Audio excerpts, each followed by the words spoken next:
Hello guys, मैं हूं समीर। आज के वीडियो में हम डिस्कस करने वाले हैं कंप्रेसर के बारे में। लास्ट वीडियो में मैंने आपको जो बताया था वो था हाई प्रेशर के बारे में, कि डिस्चार्ज प्रेशर हाई क्यों होता है, डिस्चार्ज प्रेशर हाई होने से क्या क्या प्रॉब्लम आता है। अगर आपने वो वीडियो नहीं देखा है तो उसकी लिंक आपको डिस्क्रिप्शन में मिल जाएगी और आप ऊपर आई बटन में भी जाकर उस वीडियो को देख सकते हैं। आज मैं बताऊँगा कि कंप्रेसर में क्या क्या फॉल्ट आता है और आप उस फॉल्ट को कैसे रेक्टिफाई कर सकते हैं। नॉर्मली जो आपको मैंने बताया था कि अगर डिस्चार्ज प्रेशर हाई होगा या सक्शन प्रेशर ज़्यादा हाई होगा तो उससे कंप्रेसर पे क्या प्रॉब्लम आएगा।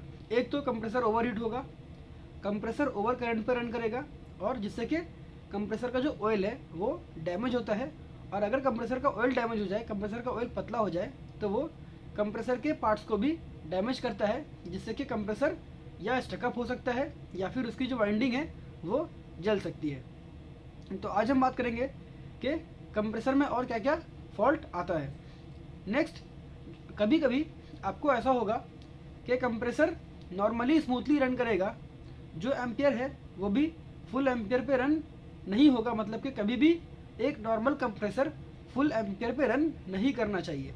अगर फुल करंट 9 एम्पियर है या फिर 8 एम्पियर है तो उससे 1 एम्पियर या 1.5 एम्पियर कम पे ही कोई भी मोटर या फिर कंप्रेसर रन करता है, अगर आप उस पर फ्रीऑन सही तरीके से चार्ज करते हैं तब। अगर फ्रीऑन ओवर चार्ज है तो वो हाई एम्पियर पे रन करेगा, अगर फ्रीऑन कम है तो वो लो एम्पियर पे रन करेगा। पर कभी कभी एक सिचुएशन ऐसा आता है कि आपको कंप्रेसर को रेक्टिफाई करने में बहुत ज़्यादा प्रॉब्लम होगा कि कंप्रेसर ख़राब है या सही है। तो आज हम इसके बारे में डिस्कस करने वाले हैं। कंप्रेसर में अगर सक्शन प्रेशर हाई हो जाए और फिर भी कंप्रेसर नॉर्मली कंडीशन पे रन करे, ना तो ज़्यादा एम्पियर ले ना कंप्रेसर ओवरहीट हो, तो उसमें क्या प्रॉब्लम हो सकता है।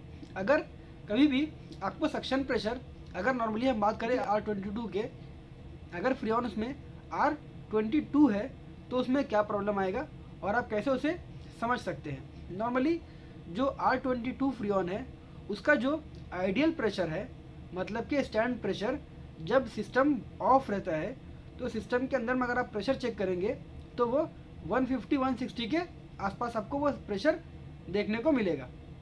तो वैसे समय पे अगर आप एसी को रन कर रहे हैं और कंप्रेसर का जो सक्शन प्रेशर है वो सक्शन प्रेशर अगर 150, 140 या 160 के करीब आ जाए तो वैसे में क्या प्रॉब्लम होता है। अगर आपको सक्शन प्रेशर 150 या 150 से कुछ ऊपर नीचे मिलता है तो आपको साथ में डिस्चार्ज प्रेशर भी चेक करना है। अगर डिस्चार्ज प्रेशर भी कम हो गया, अगर सक्शन प्रेशर आपको कम मिलेगा तो आपको डिस्चार्ज प्रेशर भी उसी हिसाब से कम मिलेगा, क्योंकि जब कंप्रेसर पंपलेस हो जाता है, कंप्रेसर पंपिंग करना बंद कर देता है, तो होता ये है कि जो सक्शन प्रेशर है और जो डिस्चार्ज प्रेशर है वो इक्वल हो जाता है, बराबर हो जाता है। वैसे समय पे होता क्या है, जो कंप्रेसर का जो पिस्टन है, अगर वो रेसिप्रोकेटिंग कंप्रेसर है तब, अगर रोटरी कंप्रेसर है उसमें रोटर लगा होता है, अगर वो फ्री हो जाए और फ्रीऑन जो होता है उसे पंप नहीं कर सके, कंप्रेस नहीं कर सके, सही तरीके से सक नहीं कर सके, तो वैसे समय पे सक्शन प्रेशर और डिस्चार्ज प्रेशर दोनों इक्वल हो जाता है।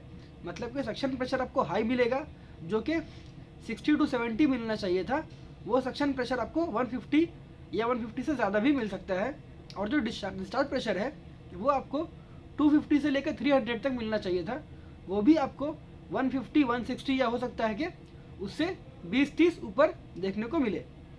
तो ऐसे समय पे जो कंप्रेसर है वो नॉर्मल करंट से भी नीचे चला जाएगा। मतलब कि अगर कंप्रेसर फ्रीऑन रहने पे, अगर कंप्रेसर फुल एम्पियर उसका 9 एम्पियर था और वो 8 एम्पियर या फिर 7.5 एम्पियर पे रन कर रहा था, तो वो आपको वो एम्पियर घटकर हो सकता है कि 4 या 5 एम्पियर पे आ जाए, जिससे कि आपको ये लगेगा कि कंप्रेसर नॉर्मल करंट पे रन कर रहा है, सक्शन प्रेशर हाई है, कंप्रेसर ओवरहीट भी नहीं होगा, स्मूथली रन करेगा, कोई एबनॉर्मल उसमें से साउंड भी नहीं आएगा।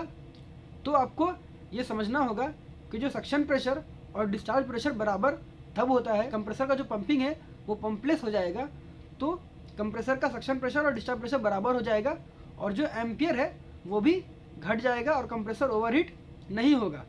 कुछ केसेस में कंप्रेसर पूरी तरीके से पंपलेस नहीं होता है, कंप्रेसर थोड़ा बहुत वीक हो जाता है, वैसे में आप फ्रीऑन कम कर कर भी सिस्टम को रन कर सकते हैं। अगर जो R22 फ्रीऑन है उसका जो सक्शन प्रेशर 70 to 80 है आप उसे 35, 40 या 45 तक भी रखकर सिस्टम को रन कर सकते हैं।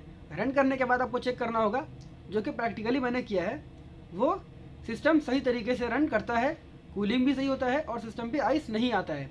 आपको फ्रीऑन उसको प्रेशर तब तक मेंटेन करना है जब तक कि उसमें आइस आना बंद ना हो जाए। अगर फ्रीऑन 30 है या 30 या 35 है और उसमें आइस आ रहा है तो आपको और फ्रीऑन चार्ज करना है, ज़्यादा चार्ज नहीं करना है जिससे कि करंट हाई हो जाए। करंट कम करने के लिए आप फ्रीऑन को थोड़ा कम करेंगे, तब तक कम कर सकते हैं जब तक कि सिस्टम पे आइस नहीं आ जाए।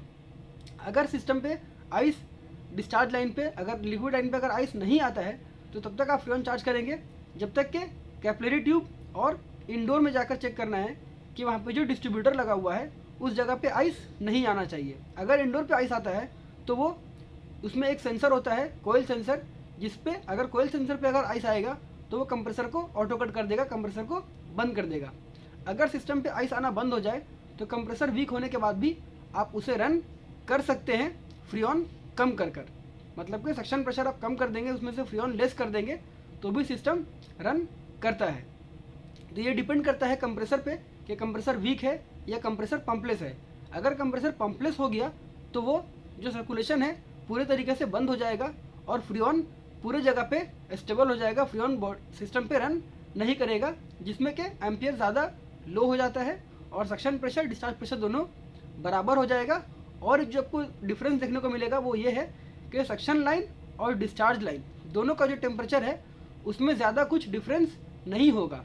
हो सकता है माइनर डिफरेंस हो, पर ज़्यादा डिफरेंस आपको नहीं मिलेगा, जिससे कि ये क्लियर होता है कि जो कंप्रेसर है वो पूरे तरीके से पंपलेस हो चुका है। अगर कंप्रेसर वीक होगा तो भी आपको सक्शन लाइन ठंडा मिलेगा और जो डिस्चार्ज लाइन है वो गर्म मिलेगा। जब तक सक्शन लाइन ठंडा है और डिस्चार्ज लाइन गर्म है तो आप वो कंप्रेसर कुछ हद तक रन करता है, उसमें आप फ्रीऑन के प्रेशर पे मेंटेन करने के बाद एसी को रन कर सकते हैं। पर अगर दोनों का टेम्परेचर सेम हो जाए तो फिर आप उस कंप्रेसर को रन नहीं कर सकते बिना कंप्रेसर को रिपेयर किए। तो उम्मीद करता हूँ आपको वीडियो अच्छी लगी होगी। अगर वीडियो अच्छी लगी हो तो वीडियो को लाइक करें, चैनल को सब्सक्राइब करें और बेल आइकन को जरूर प्रेस करें ताकि मेरे आगे आने वाली वीडियो की अपडेट आप तक जरूर पहुँचे।